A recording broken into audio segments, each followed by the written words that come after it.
Magandang hapon, Pilipinas at sa buong mundo. Tayo po ay sabayang napapakinggan sa Radyo La Verdad 1350, ang UNTV Radio, at una sa ating mga balita.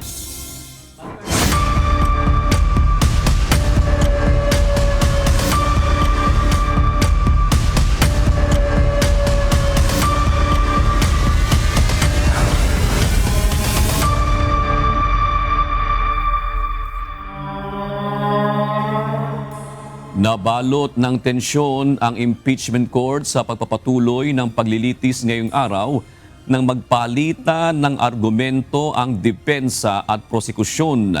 Kaugnay ito ng mga dokumentong iniharap ng panig ng depensa sa kanilang cross-examination. Ito ang balita ni Jed Neresina. Can we then, in connection with that, Your Honor, since counsel admits that our AAMs are their defendants' AOMs, can we just use the prosecution's copies, Your Honor?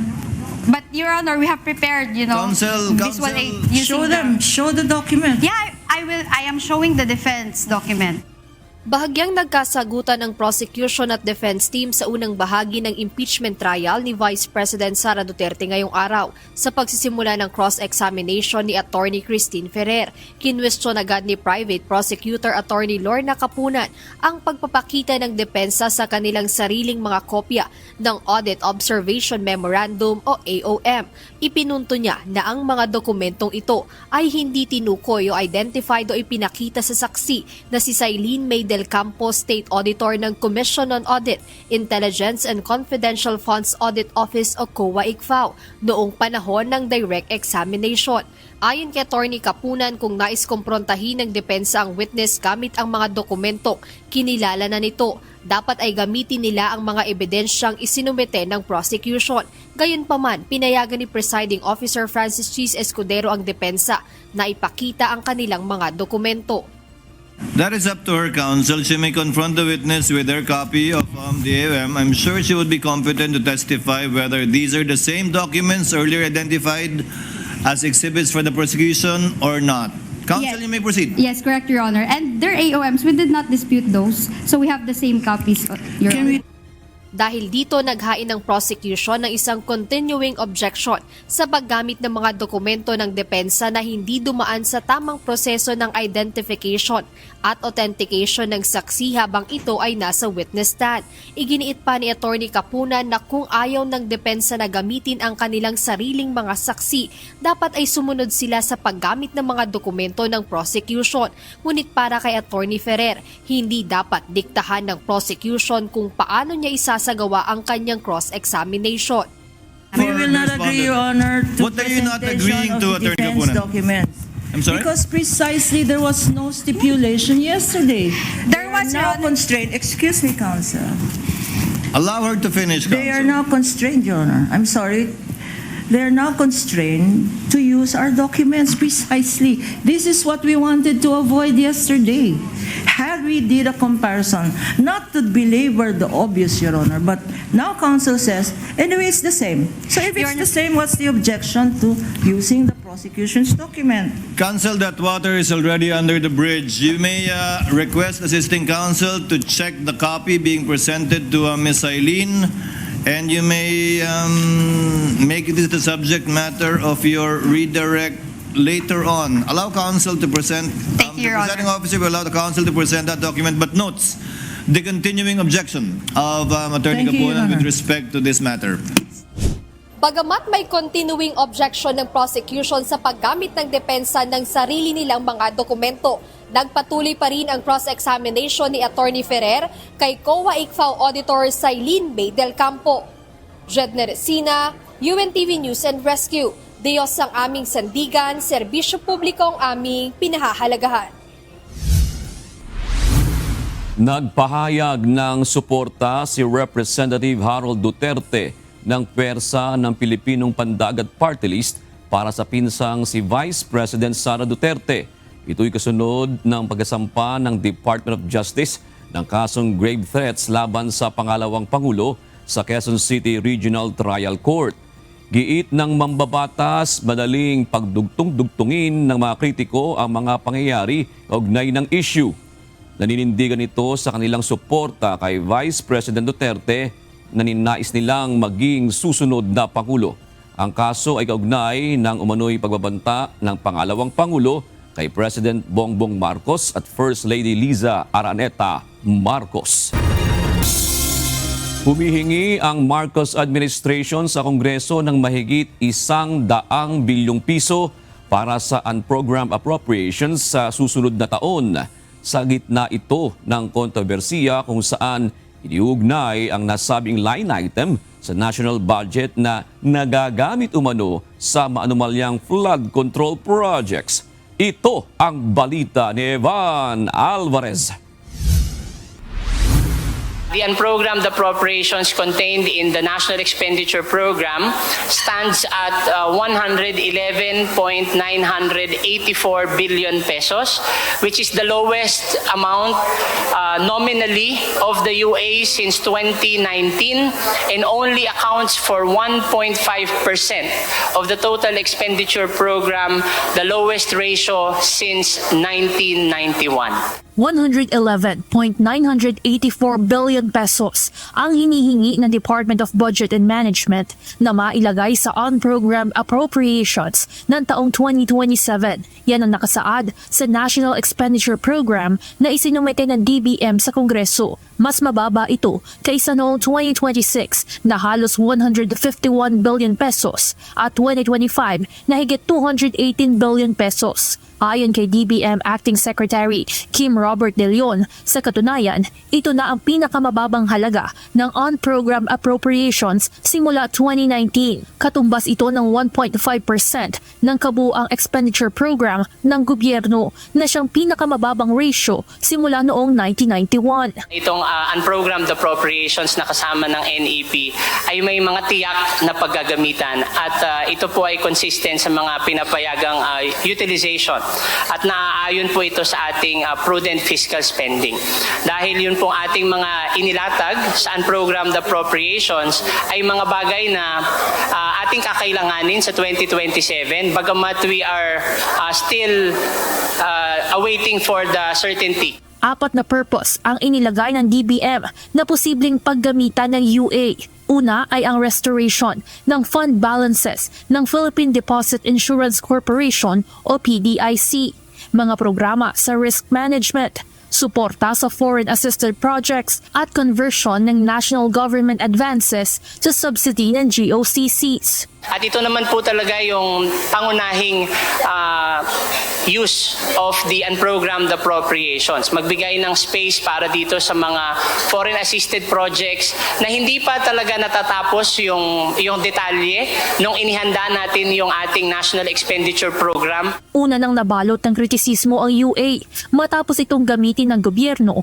para pondohan ang mga flood control projects na kalaunan ay nasangkot sa mga aligasyon ng anomalya. Sa kasalukuyan, may nakabinbing petisyon sa Korte Suprema na kumwestiyon kung sang-ayon sa saligang batas ang UA. Para sa mga petitioner, nagbibigay daan ang UA para sa maling paggamit at pag-abuso ng kaban ng bayan dahil wala itong partikular na tinutukoy na programang popondohan. Samantala, binatikos naman ni ACT Teachers Party List Representative Antonio Tino ang kabuuang 7.2 trillion pesos na panukalang pondo para sa susunod na taon dahil hindi umano ito nakatuon sa kapakanan ng mga pangkaraniwang Pilipino. Aniya, 5% ang ibinawas sa pondo para sa edukasyon, kalusugan at pabahay, habang mas malaki naman ang dagdag sa pondo para sa infrastruktura at depensa. Para sa kongresista, hindi mga ordinaryong mamamayan, kundi mga proyektong aniyay mas makikinabang ang mga korporasyon at sektor ng militar ang binibigyang prioridad ng administrasyon, bagay na tututulan ng kanilang grupo sa mababang kapulungan ng Kongreso. Si Gabriela Women's Party List Representative Sara Ilago naman nangakong bubusisiin ang inilaang 107.4 billion pesos na pondo sa flood control projects at iba pang mga programa kapag sumalang na ito sa deliberasyon sa Kamara. Inaasahang sisimulan ng budget deliberations kasama ang Development Budget Coordination Committee o DBCC sa darating na August 17, araw ng Lunes. Evan Alvarez, UNTV News and Rescue. Diyos ang aming sandigan, serbisyo publiko ang aming pinahahalagahan. Nasa krisis na ang antas ng problema sa basura sa Pilipinas ayon kay Public Works Secretary Vince Dizon. Ayon sa kalihim, mamalalang problema sa basura ang sanhin ng pagbara sa mga waterways sa Metro Manila, kaya lalong tumitindi ang pagbaha sa mga kalapit na komunidad. Grabe na talaga no? Yung accumulation na rin ng past years, despite yung efforts natin na paglilinis ng mga waterways natin, talaga na balik ng balik yung basura. Hindi lang dito sa Metro Manila, pati some areas in Bulacan, Pampanga, sa ibang areas all over the country. Ayon sa kalihim, bagaman suportado niya ang pagpapatao ng mas malaking penalty sa irresponsableng pagtatapon ng basura, naniniwala itong kailangan pa ng national government na magpatupad ng mas matindi pang hakbang upang matugunan ang garbage crisis sa bansa. Agree naman ako doon, pero kailangan din, meron din talagang gawing drastic na solusyon ng gobyerno. No? Kasi hindi naman natin pwedeng gawin na ito araw-araw ng buhay natin, naglilinis na tayo ng ganito. Nag-inspeksyon si Pangulong Ferdinand Marcos Jr. sa ginagawang paglilinis sa tone-toneladang basurang naipon sa pumping station sa Pasay City at sa Baclaran River. Ayon sa Pangulo, posibleng sa susunod na buwan ay magsimula na ang pagpaplano para sa waste energy system na inaasahang gagawing kapaki-pakinabang ang mga basura at nang hindi mapuno ang mga landfill. Ito ang balita ni Nel Maribuhok. Just look at it. Does that look critical to you? It does to me. So yes, I wouldn't call it a garbage crisis, but that is the problem that we are facing. Kritikal na problema ang basura na kailangang harapin at solusyonan ng bansa. Ito ang ipinahayag ni Pangulong Ferdinand Marcos Jr. ng kanyang inspeksyonin ng clearing at waste collection operations sa Jokno Pumping Station sa Pasay City kanina. Mapapansin ang mga basurang naipon sa lugar matapos ang walang tigil na mga pag-ulan sa nakalipas na mga araw. Ayon sa Pangulo, dapat agad itong matanggal upang hindi bumara sa pumping station. Pagtitiyak ni Pangulong Marcos, may mga estratehiya ng gagawin ng pamahalaan upang mabawasan ang mga pagbaha, bukod pa sa ipinatutupad ng Oplan kontrabaha. Patuloy lang ang ating trabaho para mabawas-bawasan ang baha dito sa hindi lamang sa Metro Manila, lahat ng buong Pilipinas. At iba-iba ang sagot, hindi naman pare-pareho ang problema, iba-iba yung sagot. Nakita naman niyo yung sa CAR. Yun talaga, yung terrain doon, mahirap talaga ang terrain doon para magawa ng solusyon ang flood control. But we will continue to study. We have already some very good studies that we are basing our initiatives on and our strategies on. Ayon sa Pangulo, isusulong niya na maibalik ang pondo upang mailaan sa maayos na operasyon ng flood control facilities. Isa pa sa nakikitang solusyon ni Pangulong Marcos ay ang pagtatayo ng mga waste-to-energy plant upang mapakinabangan ang basura at hindi tumambak sa mga landfill. Posibleng sa susunod na taon ay masimulan na ang paglalatag ng sistema upang maisakatuparan na ang proyekto.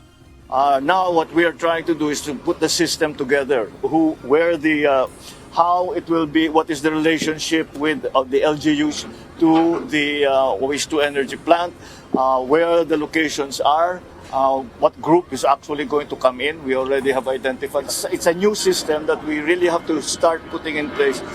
Maybe we will begin to see it in a year and a half. We'll push it as quickly as we can, certainly. Binisita rin ni Pangulong Marcos ang malawakang paglilinis sa Baclaran River kung saan tone-toneladang basura ang tumambad sa nakalipas na araw. First time na nangyari rito, 3 days ago, napuno itong Parañaque. Dito sa Parañaque nangyari ito. Dati hindi nangyayari yan. Sa tanong kung kinakailangan bang magpatupad ng mas mabigat na parusa laban sa irresponsableng pagtatapon ng basura, sagot ng Pangulo, People are aware that there are fines. Nobody wants to be fined. Wala namang gusto na mamumultahan. Pero kailangan bigyan din natin ng facilities na kung saan pwede itapon yung basura. Ganun lang kasimple kung minsan yan eh. Minsan ganyan lang ako kasimple yung problema eh. Nel Maribuhok, UNTV News and Rescue, Diyos ang aming sandigan, serbisyo publiko ang aming pinahalagahan. Posibleng abutin pa na 3 araw bago tuluyang maubos sa mga basura sa Redemptorist Waterway ayon sa Metropolitan Manila Development Authority o MMDA. Samantala, asahang tataasan ng ahensya ang multa laban sa ilegal at irresponsableng pagtatapon ng basura sa Metro Manila. Ito ang balita ni Asher Cadapan Jr. Baka malaglag kami doon sa parang bangka na hindi ako marunong lumangoy. Kaya parang nakakatakot din, pero okay naman po. Delubyo. Ganito ay sinalarawan ng garbage sweeper na si Virgilio Fualo nang makita niya ang sangkaterbang basura sa Redemptorist Water Channel. Ito ay matapos ang malalakas na mga pag-ulang dulot ng pinatinding habagat. Bagaman hindi marunong lumangoy, sinuong ni Virgilio ang panganib upang magawa ang tungkuling maialis ang mga basura mula sa daluyan ng tubig. Puro styro, gano'n, mga tsinelas na kung ano, mga plastic, lahat po. Meron po mga patay na ayop, puro ganun po. Sa datos ng Metropolitan Manila Development Authority o MMDA, umabot na sa mahigit 80 trucks ng basura ang nahakot na sa Redemptorist Water Channel. Ayon kay MMDA Chairman Romando Artes, dinagdagan nila ang kanilang mga kagamitan at tauhan upang mapabilis ang pag-alis ng basura. Siguro with all the equipments and personnel, nagtutulong-tulong po tayo, DPWH, MMDA, Dole Tupad, nagpadala po si Secretary Tolentino at local government ng Parañaque and Pasay. We can say na siguro mga 3 days more masisimot po namin. Dito sa Redemptorist Water Channel, tuloy-tuloy ang pag-aakot at paglilinis ng mga otoridad ng mga basurang lumulutang sa daluyan ng tubig. Ngunit sa bawat basurang inaalis at nililinis, tila may panibagong basura naman ang dumarating at inaanod mula sa Manila Bay. Upang maiwasan ang walang habas na iligal na pagtatapon ng basura, napagkasunduan na ng mga lokal na pamahalaan sa Metro Manila na itaas ang multa laban dito. Mula ito sa dating 500 pisong multa laban sa iligal na pagtatapon ng basura.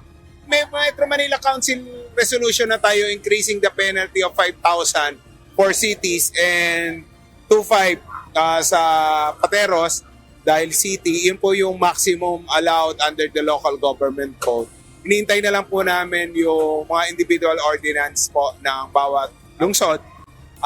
At ifa-follow up po natin yan sa next Metro Manila Council meeting on August 18. Muling nanawagan ng MMDA sa publiko na itigil ang iligal na pagtatapon ng basura lalo na sa mga daluyan ng tubig. Asher Cadapan Jr., UNTV News and Rescue. Diyos ang aming sandigan, serbisyo publiko ang aming pinahalagahan.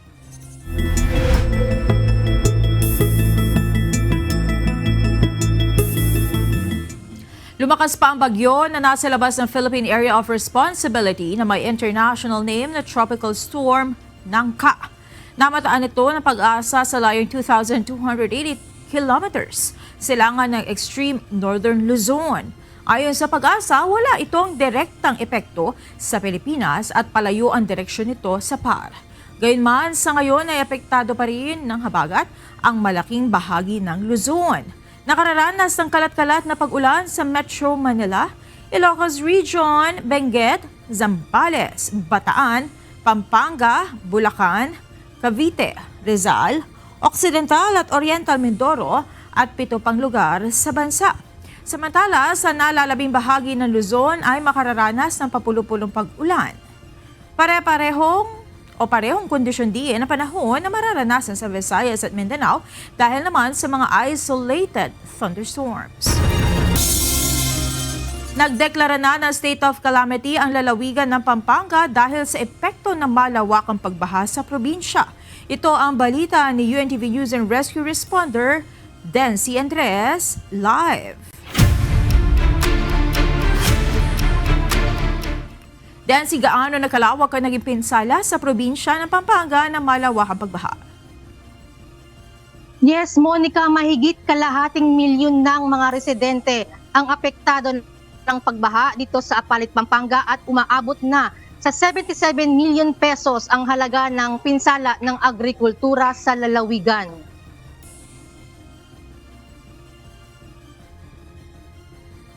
Nagdeklara na ng state of calamity ang sangguniang panlalawigan ng Pampanga ngayong Miyerkules, August 12, bunsod ng malawakang pagbaha. Batay ito sa rekomendasyon ng Pampanga Disaster Risk Reduction and Management Council na layuning mapabilis ang pagtugon at paghahatid ng tulong sa mga residenteng naapektuhan ng kalamidad matapos ang mga nagdaang bagyo at habagat. Sa ngayon, mahigit 200 barangay sa lalawigan ang lubog sa tubig baha. Samantala, patuloy naman sa pagtaas ang level ng tubig sa Pampanga River na ngayon ay malapit na sa warning level. Pinapayuhan ang mga residente malapit sa ilog na mag-ingat at manatiling alerto. Samantala, naglunsad naman ng libreng sakay ang Pampanga Provincial Government, katuwang ang Philippine National Police. Layon nito na matulungan ang mga kababayang nahihirapang bumiyahe dahil sa epekto ng pag-ulan at pagbaha. Ang ruta ng libreng sakay ay sa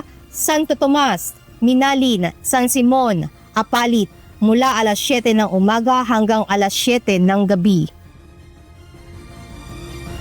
At sa ngayon nga, Monica, ay patuloy pa rin nararanasan ang makulimlim na panahon at na may pabagsubugsong pag-ulan. Ngunit kahit na maulan pa rin, kanina ay kasama ang UNTV News and Rescue ng Apalit MDRRMO na namigay ng mga relief goods para sa ating mga kababayan na apektado ng pagbaha sa Barangay Paligi at Barangay San Vicente. At tuloy-tuloy po ang ating pagbibigay ng serbisyo sa ating mga kababayan na nangangailangan ng tulong. Yan muna ang ating update mula dito sa ating command center sa Apalit, Pampanga. Monica? Maraming salamat, Dancy Andres mula sa Apalit, Pampanga. Ipinaliwanag ng Philippine Atmospheric, Geophysical and Astronomical Services Administration o PAGASA na may kaugnayan ang pag-iral ng El Nino sa pagtindi ng epekto ng habagat sa bansa. Nagpauna na rin ang ahensya na maaaring sundan pa ito ng maraming pag-ulan at pagdaan ng mga superbagyo hanggang sa susunod na buwan. Ito ang balita ni Ray Pelayo.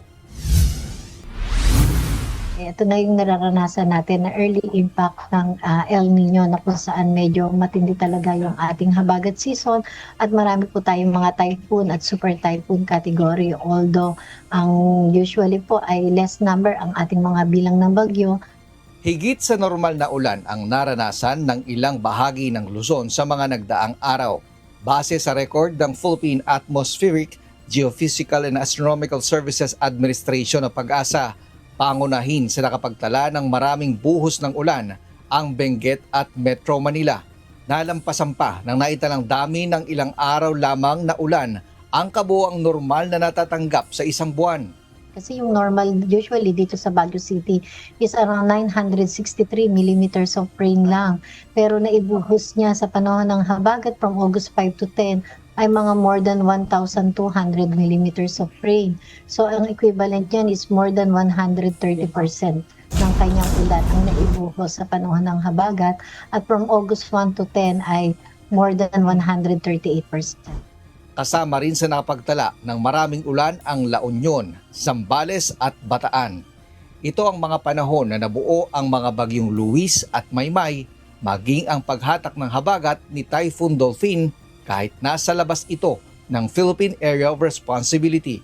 Ayon sa PAGASA, hindi pa dapat maging kampante sa mga susunod na linggo maging sa buwan ng Setyembre dahil base sa kanilang record sa mga taong may umiiral na El Nino, may mga nangyaring malawakang pagbaha. During El Nino event, marami pa rin tayong ulan usually nararanasan pagdating ng September. So nandyan po nung nagdaan nagkaroon tayo ng ng Ondoy at si Ongpong nung mga previous na 2009 at 2005 na episode ng ating El Nino. So marami din po tayong ulan during that time. So ibig sabihin po possible pa rin yung mga pag-uulan ng ating habagat season ngayong panahon ng El Nino hanggat hindi natatapos itong ating habagat. Ayon sa Pag-asa, sa huling bahagi ng 2026 at unang bahagi ng 2027 ay mas titindi ang pag-iral ng El Nino o ang tinatawag ng iba na Super El Nino. Malaking kabawasan naman ng ulan ang mararanasan. Pero nakikita natin by end of December or January 2027, may mga areas na po na potential for dry spell, yung prolonged drought condition natin. So mostly dyan po sa may parte ng Luzon, mga around 5 provinces, posibleng maka-experience ng dry spell by end of January 2027. So mga around 11 provinces sa Visayas and 25 provinces dyan sa Mindanao. Sobra-sobrang tubig ulan ngayon, tagtuyot naman sa susunod na taon. Kung maiipon lamang sana natin ng mas maraming supply ng tubig, mas malaki ang posibilidad na may sapat tayong imbak kapag lumala ang epekto ng El Nino. Pero habang wala pa tayong dagdag na malalaking pasilidad, may maaari naman tayong maging kontribusyon sa solusyon sa problema, ang pagtitipid sa tubig. Ray Pilayo, UNTV News and Rescue, Diyos ang aming sandigan, serbisyo publiko ang aming pinahahalagahan. Narito naman ang mga balita sa iba't ibang panig ng bansa o ng mundo. Ihahatid ng ating global correspondent na si Ann Gonzalez na nasa Ho Chi Minh City, Vietnam.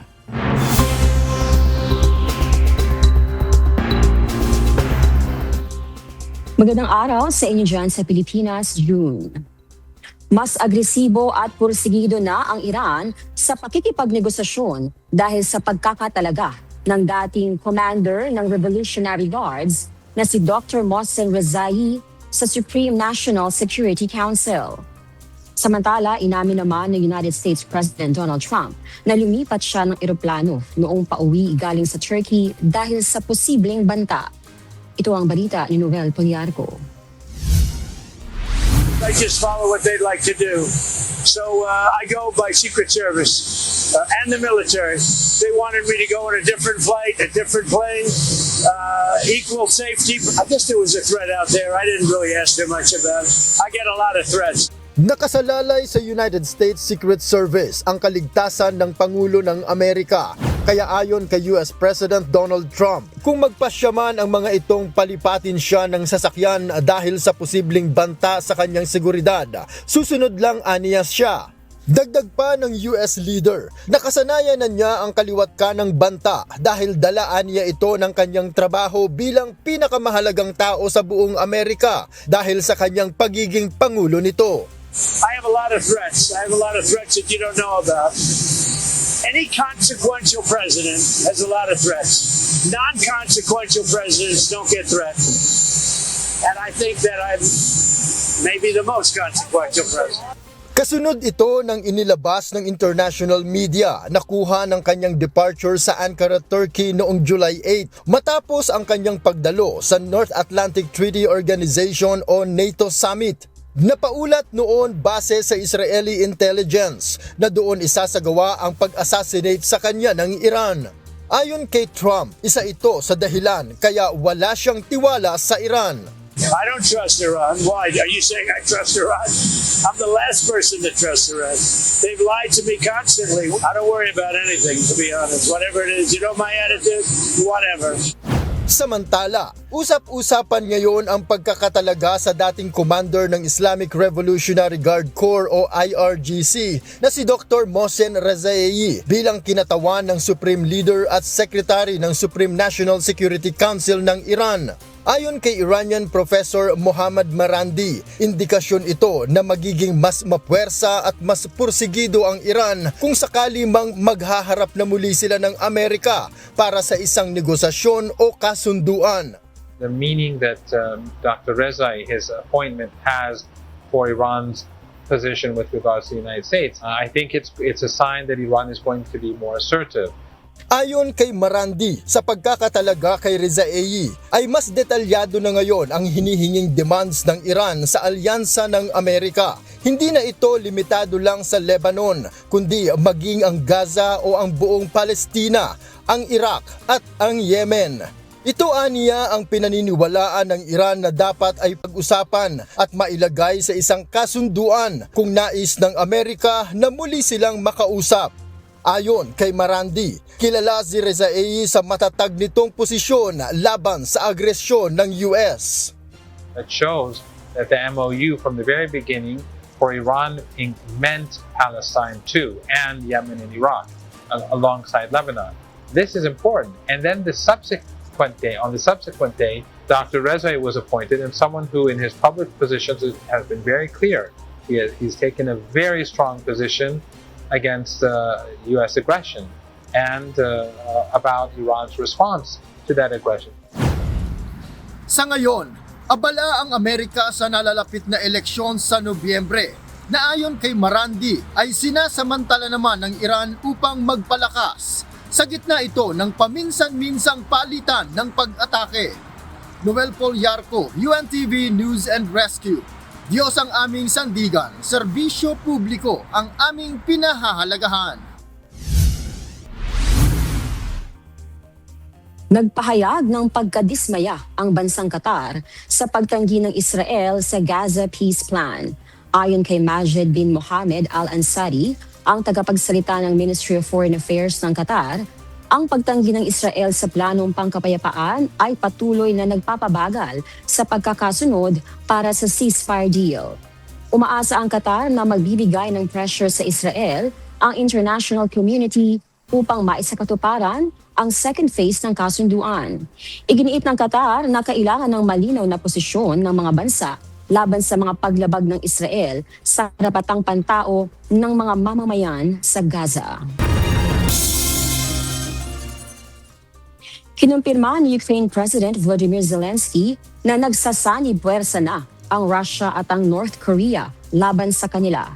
Bahagi ito ng infiltration tactics na ginagamit ng Russia para mapasok ang mga teritoryong binabantayan ng Ukraine. Ito ang balita ni Bradley Rabuza. Була доповідь ГУРМО Олега Іващенка про підготовку російської мобілізації. Все підтверджується внутрішніми російськими документами. Вони їх готують на осінь. Naghahanda sa malaking mobilization ang Russia ayon sa Foreign Intelligence Service ng Ukraine. Mismong si Ukraine President Volodymyr Zelensky ang nagkumpirma ng pagkilos na plano umanong ilunsad ng Kremlin sa panahon ng autumn pagkatapos ng umano'y gawa-gawang halalan. Kilala ang Russian elections bilang manipulasyon lang ng Putin government upang palabasin na si Vladimir Putin pa rin ang nanalong pangulo. Gumagamit umano ng dami candidates na palalabasing natalo sa botohan upang makapanatili si Putin sa pwesto. Ayon kay Zelensky, malinaw ang intensyon ni Putin, pahabain pa ang gyera. План у Путіна не особливо складний. Він хоче зобразити, що росіяни начебто підтримують війну. Якраз всі партії, які поки допущені, так чи інакше проти миру. І потім після так званих виборів планує додаткову швидку мобілізацію.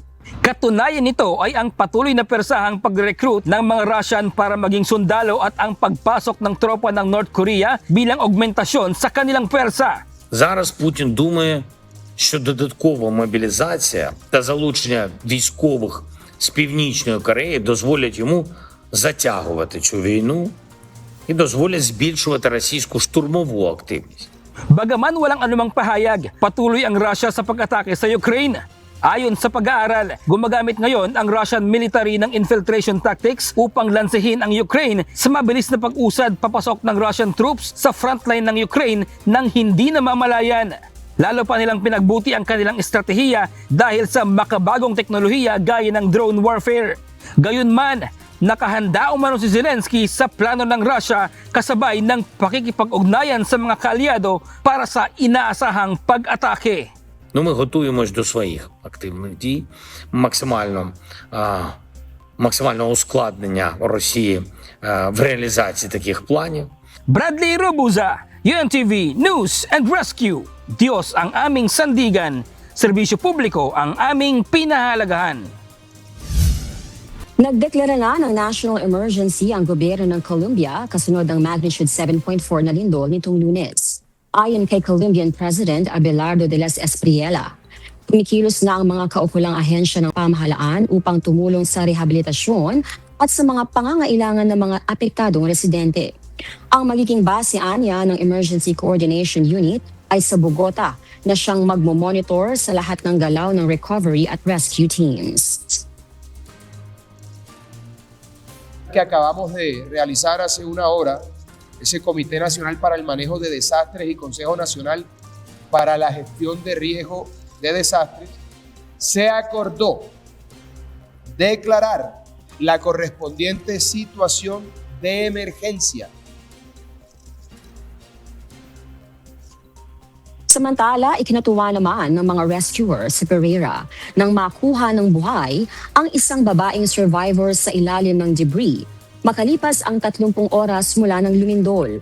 Isang panadero naman sa bayan ng Cali ang bagaman nasira ng lindol ang kanyang panaderya ay nagkusang mag-bake pa rin ng tinapay para ipagkain sa kanyang mga kalugar na kapwa na apektuhan ng lindol. At yan ang mga pangunahing balita sa labas ng Pilipinas. Mula sa Ho Chi Minh City, Vietnam, ako si Ann Gonzalez. Magandang gabi.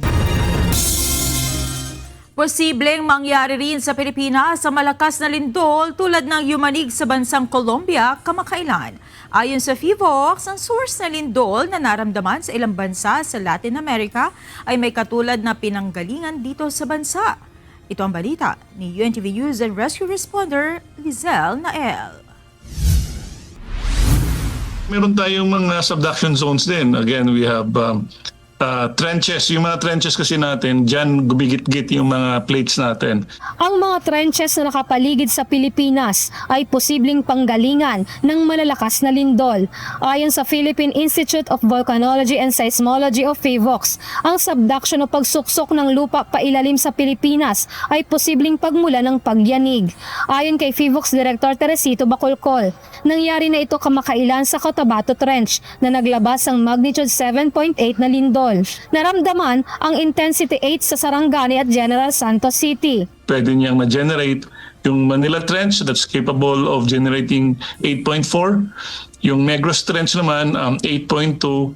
Yung Sulut Trench 8.3 and yung Cotabato Trench 8.1. In fact, yung Cotabato Trench meron na tayong lindol last June 8. Nagkaroon tayo ng 7.8 event. Ayon sa FIVOX, katulad din ito ang pinanggalingan ng magnitude 7.4 na lindol na nangyari nito lamang umaga ng August 10 sa Colombia. Yung Nazca plate, nagsasubduct yan doon sa South American plate. So, gumigit-git siya pailalim. So, habang gumigit-git yan, nagkakaroon ng friction. And then, once na-overcome yung friction, kaya nagkaroon ng paglindol. Kagaya din ng Pilipinas, kabilang ang Colombia sa mga bansang nasa tinatawag na Pacific Ring of Fire na madalas magkaroon ng lindol. Maraming building ang bumagsak at may mga binawian ng buhay. Yung large number of damaged and collapsed buildings would suggest exposure and structural vulnerability. So siguro yung mga buildings nila are not, hindi masyadong are not earthquake resilient. So yung seismic waves, kapag nagta-travel yan sa mga sedimentary rocks, bumabagal yung travel niya. So ibig sabihin, maglilinger ng matagal yung seismic waves. Kaya mas matagal yung shaking na maramdaman mo. Ayon kay Direktor Bacolcol, kung pagbabatayan ang mga viral video sa nangyaring lindol sa Colombia at ikukumpara sa mga video sa nangyaring lindol sa Sarangani, mas maalam na ang mga Pilipino sa kung ano ang dapat gawin kapag may malakas sa pagyanig. Yung iba, hindi man lang may nakita ko sa isang street, hindi man lang umupo. Ang lakas na ng shaking. So sa atin, kikita natin yung mga bata natin, tinuturuan na during the shaking, umupo ka. And you cover your hands with your head. You cover your head with your hands. Bukod sa mga trenches ay posible ring panggalingan ng malakas sa lindol sa Pilipinas ang Philippine Fault System. Ang isang bahagi nito ay ang West Valley Fault na posibleng maglabas ng magnitude 7.2 na lindol o ang tinatawag na The Big One. Lizel Nael, UNTV News and Rescue. Diyos ang aming sandigan, serbisyo publiko ang aming pinahahalagahan. Iginiit ng kampo ni dating Congressman Jing Paras na isang trial by publicity ang ginawang paglalabas ng kopya ng closed-circuit television o CCTV footage ng pag-uusap nila ng talent manager na si Alias Ken. Dagdag pa na abogado ng dating kongresista, hindi na ipakita ng National Bureau of Investigation o NBI ang video sa kanila kung hindi bagkus na una pang inilabas sa media. Ito ang balita ni Benedict Samson. Nabigla lang tayo ngayon na nakikita pa natin sa media o through the social media of John Consulta, doon pala may video pala sa loob sa media. Hindi umano na ipakita ng National Bureau of Investigation National Capital Region ang kopya ng CCTV footage sa legal counsel ni dating Congressman Jacinto Jing Paras. Kahapon, nagtungo sa tanggapan ng NBI-NCR sina Atty. Mark Tolentino at Atty. Ferdinand Topacio upang tumugon sa naturang patawag.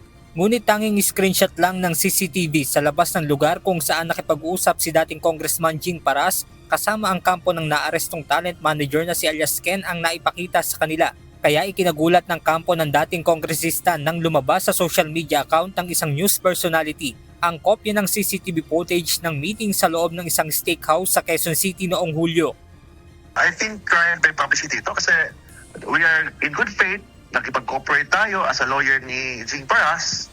Pero bakit hindi pinakita yan? So bakit nauna pa ang media kaysa amin na we were in good faith na pumunta sa NBI para makipagtulungan sa investigation?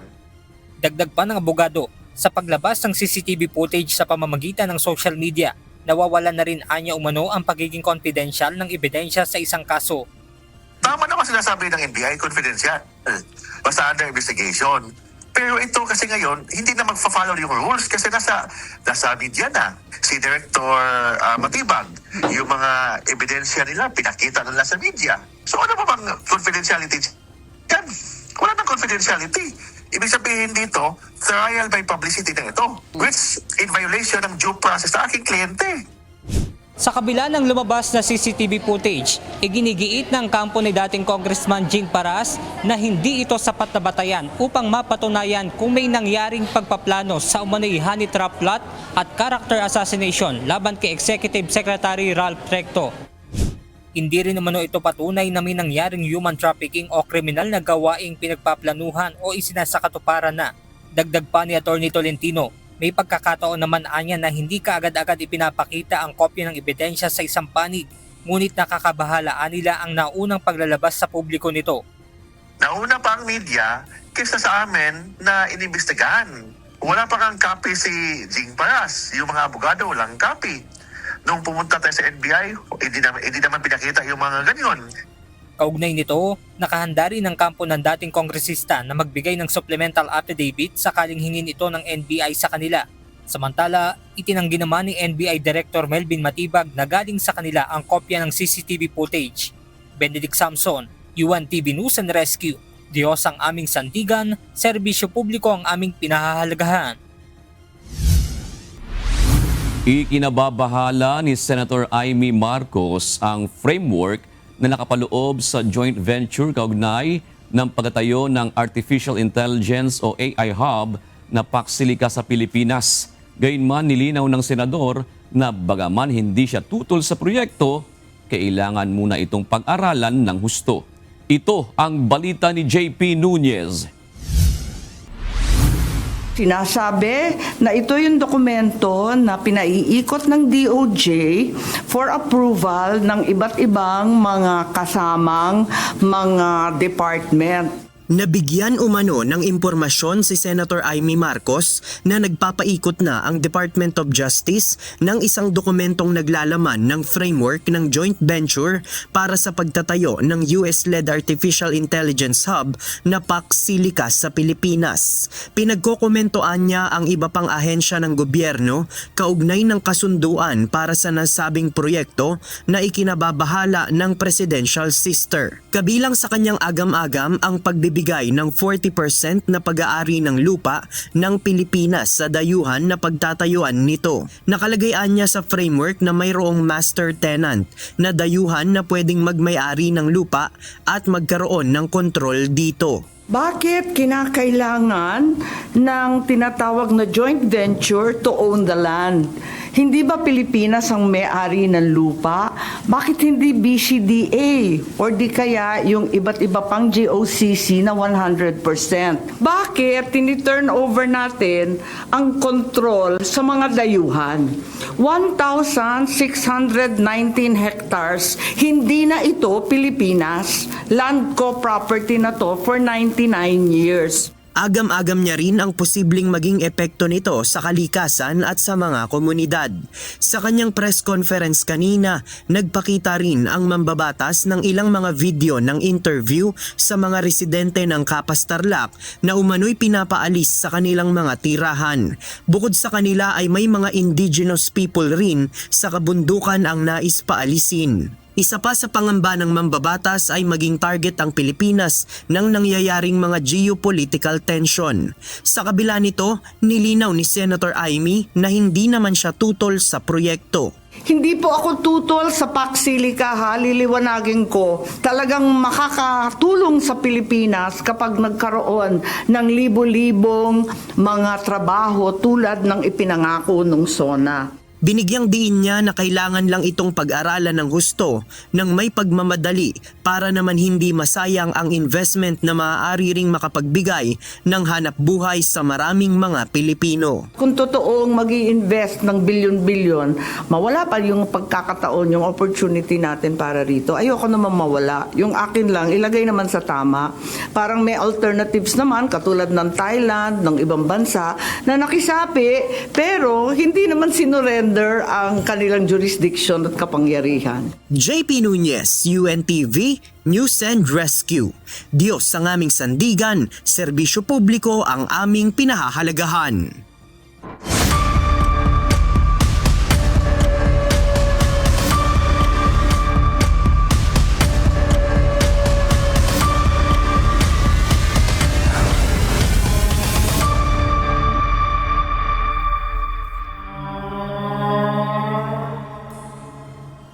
Muling humarap sa impeachment court si Sailin May Del Campo, ang State Auditor ng Commission on Audit para sa cross-examination sa pagpatuloy ng impeachment trial kay Vice President Sara Duterte ngayong araw.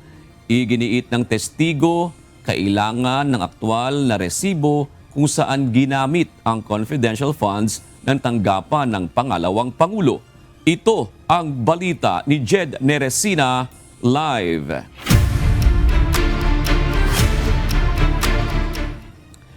Jed, ano ang mga issue na lumabas sa cross-examination sa COA State Auditor?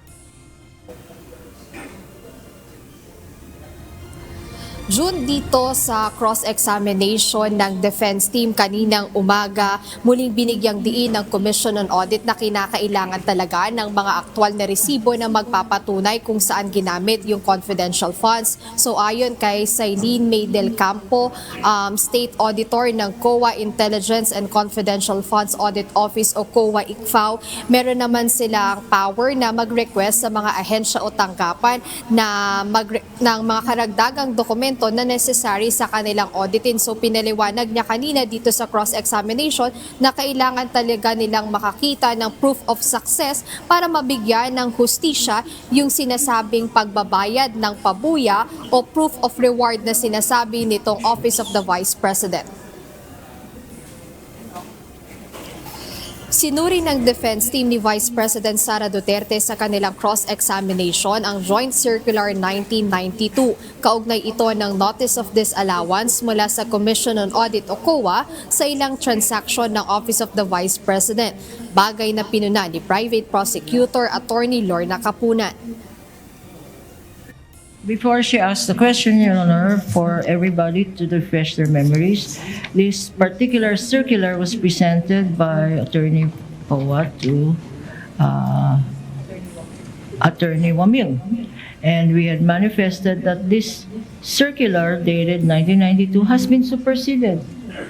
has been amended, has been revoked by the current joint circular of 5 government agencies, not only one, Your Honor. Gayunpaman, pinayagan ni Presiding Officer Senator Judge Francis Cheese Escudero ang depensa na ipabasa ang ilang probisyon ng lumang circular sa witness na si Sailin May del Campo, State Auditor ng COA Intelligence and Confidential Funds Audit Office o ICFAO. Patuloy naman ang pagtutol ni Attorney Kapunan dito. Your Honor, may we know this line of questioning because this witness precisely is being presented with a document and required or directed to read provisions Hindi paragraphs napagandaan yan, of a document that is no longer in force and effect, Your Honor.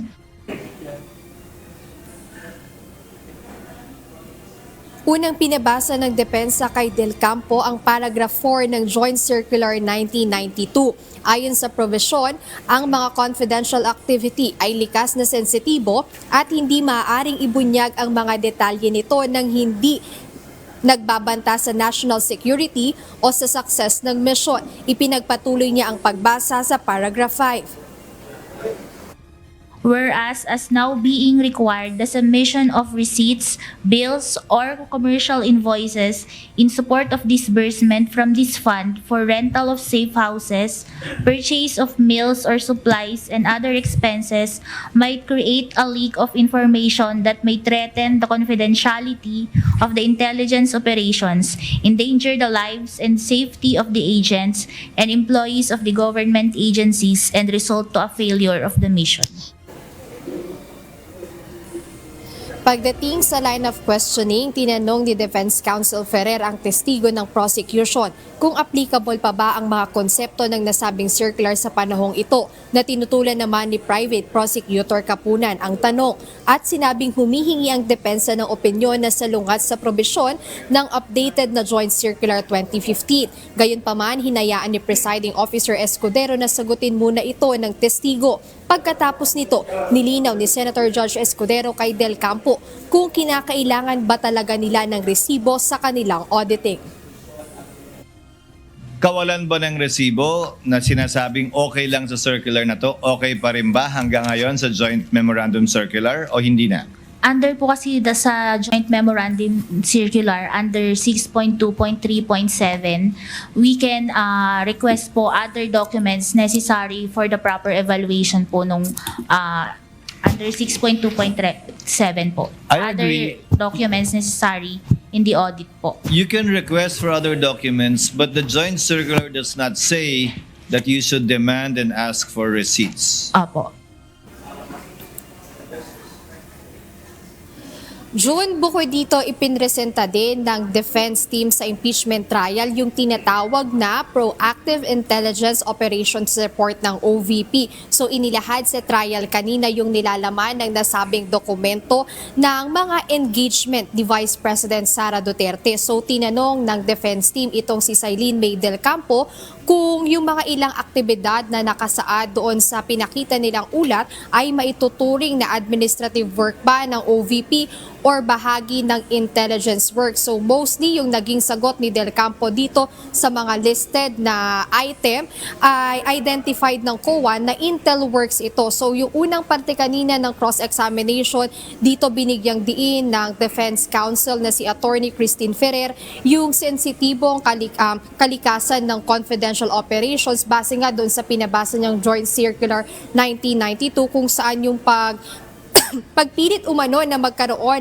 ng official receipt o official na resibo or invoices doon sa mga ginawang confidential activities ay maaaring maglantad doon sa mga sensitibong impormasyon na maaaring mag-leak doon sa confidential operations na maaaring ginawa ng OVP. So ayan yung nangyari kanina sa unang bahagi ng cross-examination, Jude. Maraming salamat, Jed Neresina. Tinanong sa cross-examination sa Senate Impeachment Court ang State Auditor na si Sailin May del Campo kung may tuturing bang fictitious o gawa-gawa ang mga nakatatawang pangalan ng recipients ng confidential funds ni Vice President Sara Duterte. Samantala, pinakausapan naman ang Impeachment Court napigilan si Atty. Lorna Kapunan, isa sa mga abogado ng House Prosecution Panel, sa pagbibigay ng side comments. Ito ang balita ni Rosalie Cos live.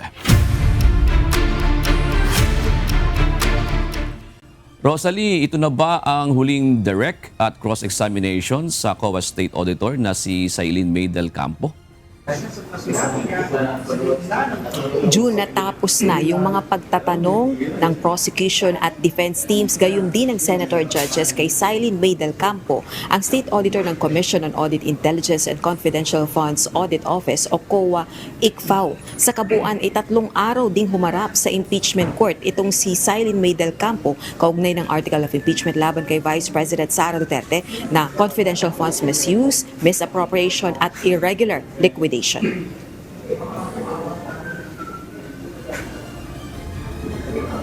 May pakiusap ang Defense Counsel ni Vice President Sara Duterte na si Attorney Christine Ferrer sa impeachment court sa ikalawang bahagi ng Day 15 ng impeachment trial. Ito ay ang pigilan ng side comment sa paglilitis ng Counsel for the House Prosecutors na si Attorney Lorna Kapunan. Lumabas sa mga ulat ang mga naging pahayag ni Attorney Kapunan sa gitna ng pagtutol nito sa mga tanong sa cross-examination ni Attorney Ferrer sa testigong State Auditor ng COA Intelligence and Confidential Funds Audit Office na si Attorney Sailin na si Sailin May del Campo. I would like to ask this court to not allow side comments like I was about to spank her, yung mga I was about to lecture her kasi yung mga ganun ho, Your Honor.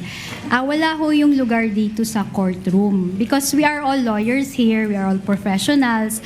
Igalang naman ho natin yung kapwa natin na lawyer.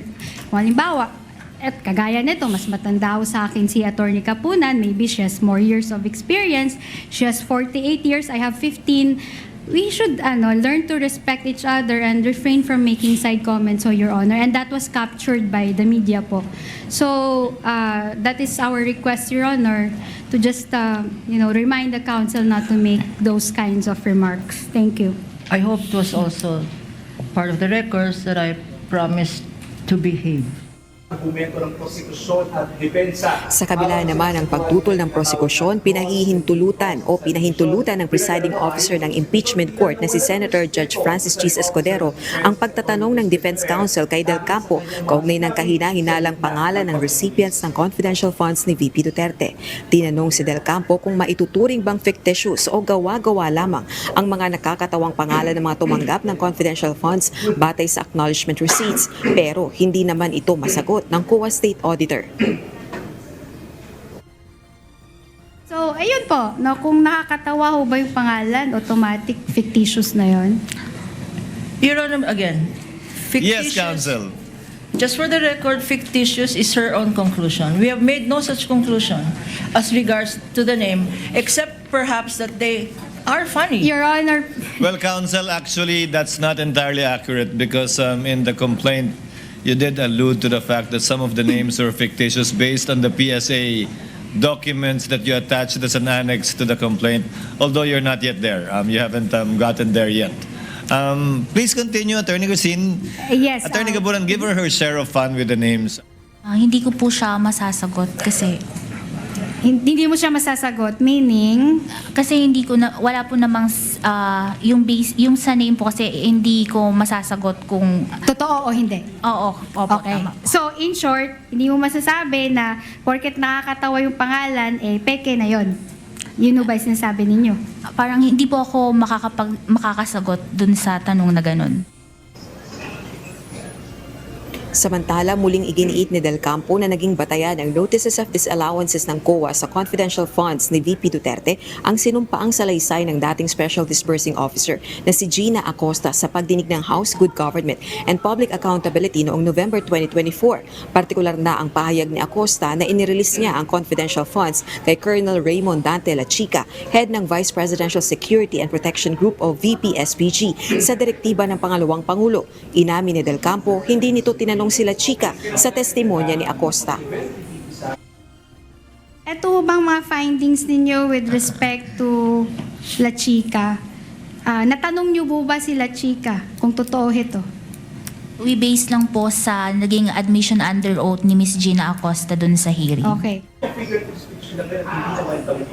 Sa pagtatanong naman ni Senator Judge Sherwin Gatchalian, nasilip yung credit notice ng COA sa DepEd confidential funds. Sa kabila, ito nagsinumpa ang salaysay ni Edward Fajarda, dati namang Special Disbursing Officer ng DepEd confidential funds, sa kaparehong House hearing kung saan ipinahayag nitong inirelease niya ang pondo kay Colonel Dennis Nolasco, Deputy Commander ng VP-SPG. Ayon sa COA State Auditor, pinag-aaralang i-reopen ang credit notice sa DepEd confidential funds. Bukod dito, kinukonsidera rin ang pagsagawa ng fraud audit dahil sa mga kakaibang pangalan sa acknowledgement receipts ng confidential funds ng Vice Presidente. Yung sa fraud audit po kasi pinag-aaral, yung possibility po pinag-aaralan pa kasi kung magpo-fraud audit po, this is the first time, and yung documents po, yung transactions involving the OBP and DepEd po contains voluminous documents na with sensitive information na pag naibigay po sa ibang opisina, baka po magiging exposed siya. Okay, so as tinatawag na surveillance and ocular inspection. Pero sa pagtatanong naman ni Presiding Officer Senator Judge Escudero, iginiit ni Del Campo na wala pang notice sa finality of decision o NFD ang COA sa lahat ng issuances nito sa confidential funds ni VP Duterte. Tumutukoy ang NFD sa pinal at executory na desisyon ng COA. June 4 na testigo naman yung hiniling ng prosekusyon na maipasabina sa resumption ng paglilitis sa susunod na linggo simula August 17, 18 hanggang 19. Ayon naman sa presiding officer ng Senate Impeachment Court na si Senator Judge Francis Chis Escudero, nagbabala siya sa magkabilang partido kaugnay ng mga lumalabag sa rules on impeachment, partikular na dito sa sub judice rule o yung ipinagbabawal sa lahat ng mga sangkot sa nakabimbing kaso na magsalita, magbigay ng kanilang opinyon o diskusyon kaugnay ng issue. Ito nga ay matapos na punahin at pangalanan ng lead defense counsel ni Vice President Duterte na si Attorney Sheila Siso ng isa sa mga private prosecutor na si Attorney Amando Verhiligutan matapos itong mag-post sa kanyang social media platform na bawal ang misleading question sa cross-examination. Ayon sa presiding officer ng Senate Impeachment Court, maglalabas siya ng ruling kaugnay ng issue sa Lunes, August 17. Balik sa iyo, June. Maraming salamat, Rosalie Caz. Nais pa rin ni Senator Amy Marcos na maging bahagi ng mga komite ng Senado ang mga nakakulong na senador. Ito ay dahil hindi pa kumpleto ang membership ng mga komite ng Senado. Bukod dito ay nais rin ni Senator Marcos na makapag-participate pa rin sila sa trabaho ng Senado.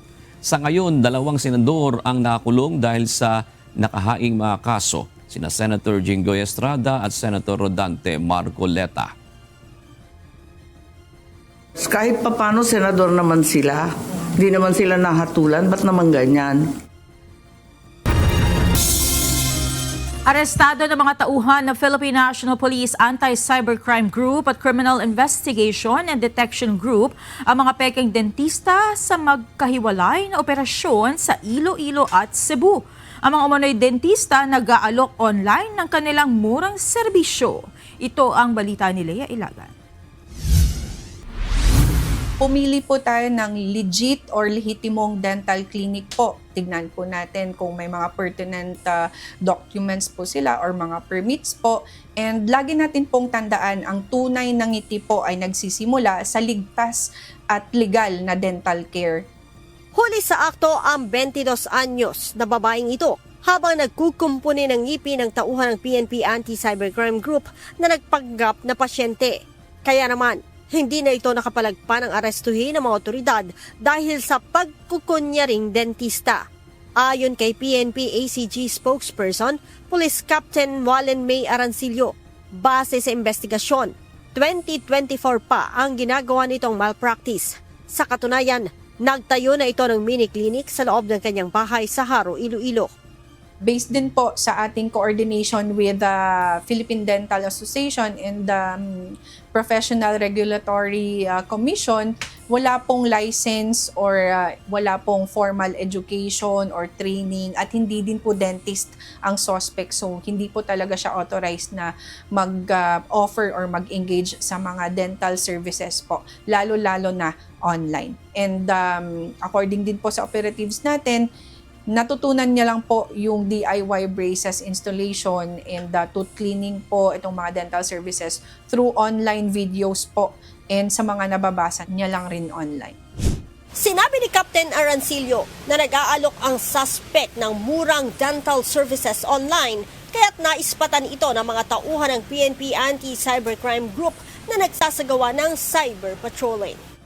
Nag-umpisa po yung ating entrapment operation sa isinagawang proactive cyber patrolling ng Iloilo City Cyber Response Team na kung saan nakita po natin yung post ng suspect na nag-aalok at nag-engage po sa mga do-it-yourself braces for 3,000 pesos and for removal naman po ng mga braces ay 1,500. Nagkaroon po ng engagement ang suspect at yung ating cyber cops and napag-alaman po natin na ang suspect po ay nag-aalok pa at nagkakandak ng mga other services like tooth whitening and denture installation.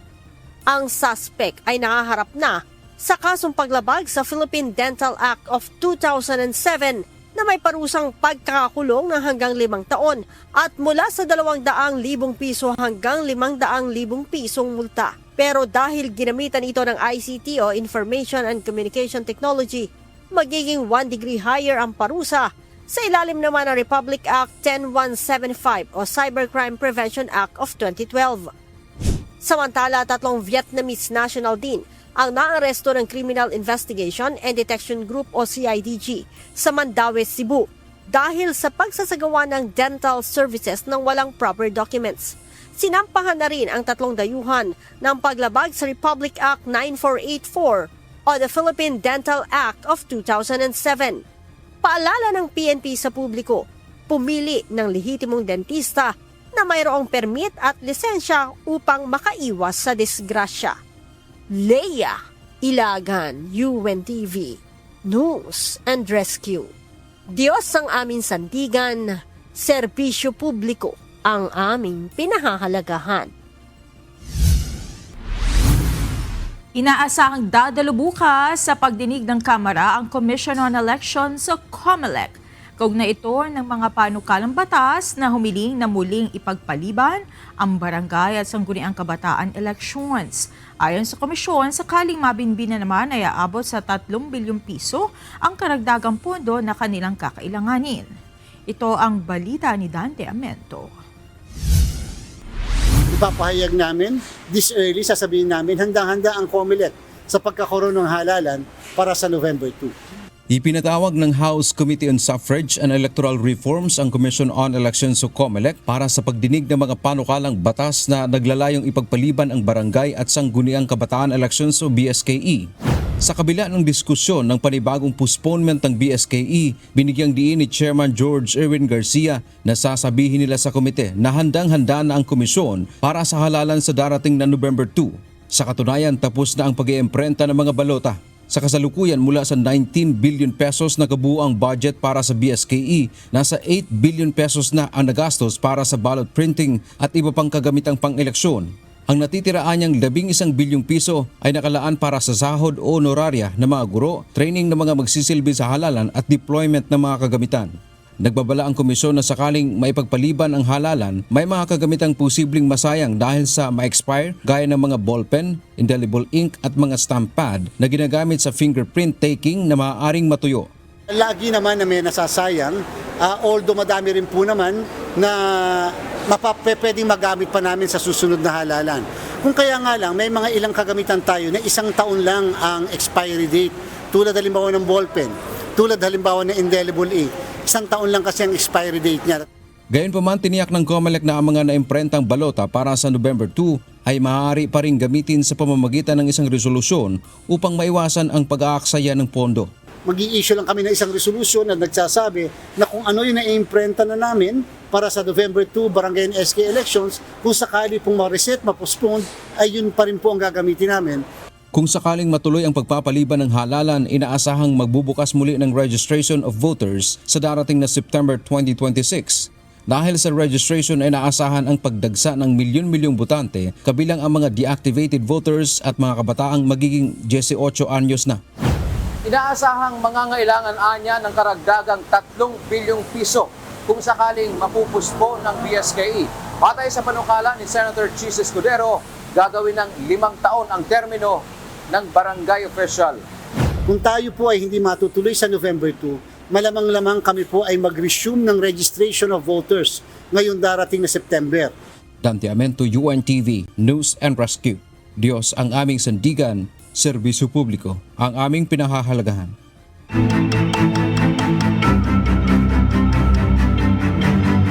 Nakatakda ng lumikas ngayong gabi ang 3 pamilya na apektado ng gumuhong river wall sa Marilao, Bulacan.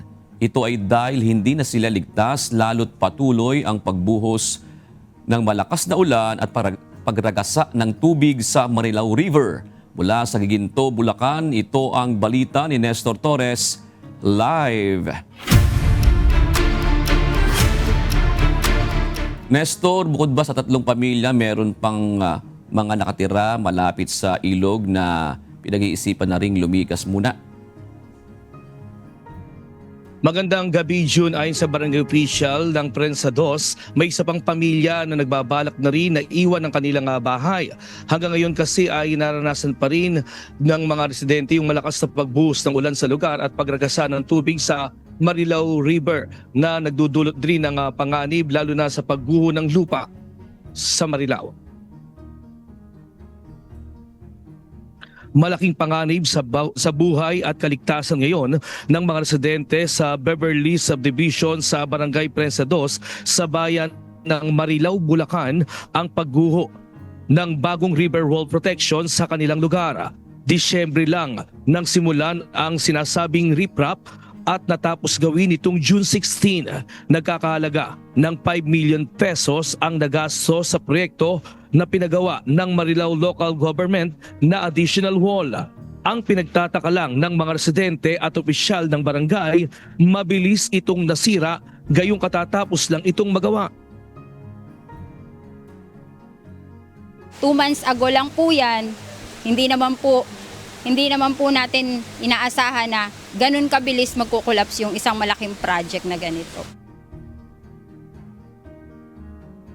Para makaiwas naman sa posibleng panganib, 3 pamilya na nakatira sa malapit sa river wall ang nagpasya ng lumikas sa bahay nila. Naabutan pa namin silang nag-iimpake ng kanilang gamit. Bukod pa rito, may 10 bahay pa na malapit sa gumuhong lupa ang pinag-iingat na rin. Akala po namin protection tong ginawa nilang panibagong retrop na po eh. Ngayon po mas kinatakot namin. Kasi nga, sayang din po ito kasi future house po ito eh. 1 taon pa lang po pag-lipat namin eh. 1 taon pa lang po. Tapos ganito po nangyari. Hindi rin namin maiwan, hindi kami makapagtrabaho. Sana po ay magawan nila ng paraan para maging safe yung pagbabalik namin. Malapit na po kami sa guho eh. Baka masama po yung kusina namin. So, mismong bahay po, baka mamaya tumaob. Sige na lang na limigas na lang po kami. Kasi mag-stay po dito kasi anytime po pwede pong gumuhin pa ulit din. Panawagan naman ang mga apektado ng bumagsak na river wall na magawa ito ng maayos bago sila bumalik sa kanilang mga bahay. Paliwanag umano sa kanila na maayos ang materyales na ginamit at hindi substandard ang ginamit sa proyekto. June, sa ngayon ay wala pang tugon ang si Marilao Mayor James Mendoza sa hiling ng news team na makakuha tayo sa kanyang panig at ay naman sa punong barangay ng Prensa 2 ay tiniyak na sa kanila ng kontraktor na hindi nga substandard ang pagkakagawa ng nasabing proyekto. At yan muna ating latest live mula dito sa Bulacan. Balik sa iyo, June. Maraming salamat, Nestor Torres. Nasawi ang isang pulis at isang sibilyan habang sugatan naman ang isa pang pulis matapos ang pamamaril sa isang resort sa Maragondon, Cavite kaninang madaling araw. Naaresto ang sospek na isa ring pulis at may ranggong police corporal na nakatalaga sa 13 Martires City Police Station. Base sa investigasyon, nasa impluwensya ng alak ang mga sangkot at pauwi na ng magkaroon ng mainitang pagkatalo sa parking area ng resort saka nauwi sa pamamaril. Ang mga pulis na biktima ay nakatalaga sa Magallanes Municipal Police Station at ang isa ay sa Ternate Municipal Police Station. Ayon kay Cavite Police Director Police Colonel Ariel Red, bukod sa namaril na pulis ay inalis na rin sa pwesto ang hepe ng Maragondon Municipal Police Station. Well, ma'am, automatic yan. Yung COP, immediately relieve po natin yan. At yung suspect naman natin, ma'am, is natural na aresto naman natin siya. So, kaya nga, yung process ng natin, yung investigation natin, kung anong ibang criminal liability niya at admin liability, of course, during the investigation.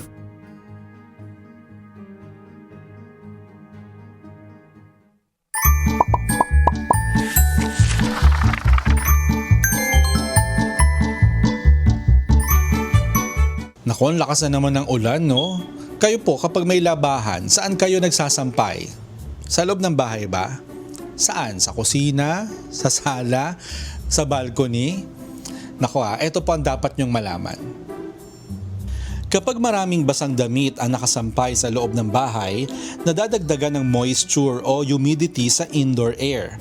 At kapag kulang ang ventilation, maaaring manatiling mataas ang humidity.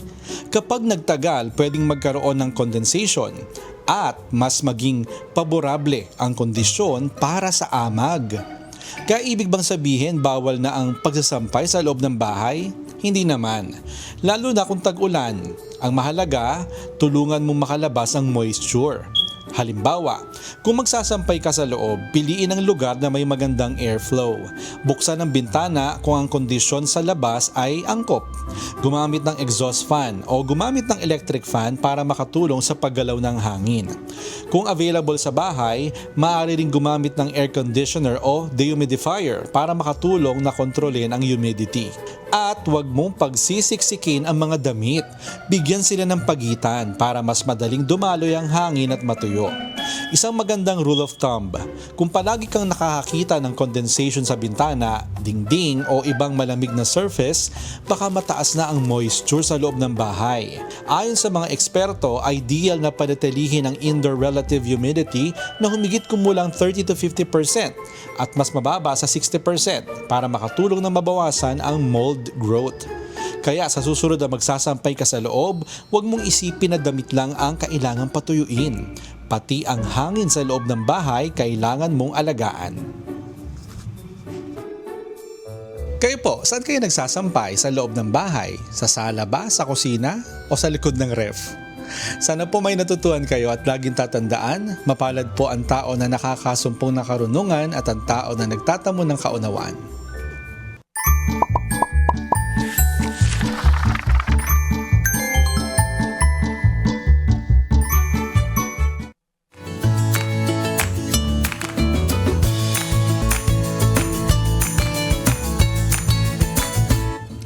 Narito ang ating mga kausi ngayong araw ng Miyerkules.